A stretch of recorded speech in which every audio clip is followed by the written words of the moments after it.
A primera hora de esta mañana, la Ertzaintza ha desalojado el Gaztetxe del barrio Donostiarra de Eguía, un edificio que los jóvenes habían ocupado hace unos meses y donde está previsto se ubique un nuevo ambulatorio y un parking. Tras el desalojo, ha comenzado el derribo y es entonces cuando se han producido los enfrentamientos más graves. La Ertzaintza ha entrado en el Gaztetxe de Amechagaña, en el barrio Donostiarra de Eguía, minutos antes de las 7 de la mañana. En el interior se encontraban dos jóvenes.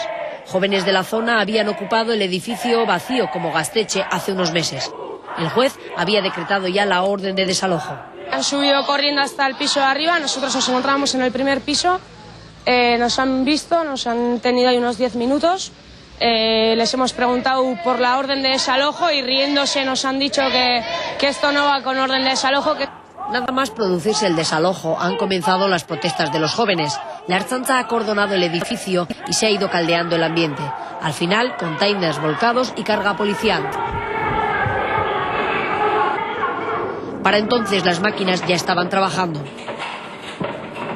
Mientras las excavadoras derruían el edificio, los jóvenes han continuado con sus protestas. Frente a ellos, en todo momento, la Ertzaintza. El edificio es propiedad de una congregación de monjas. En el solar se va a construir un centro de Osakidetza, viviendas y un parking de 3 plantas. Para los representantes municipales es un buen proyecto para el barrio de Eguía y han calificado de forma positiva el desalojo y el inicio de las obras.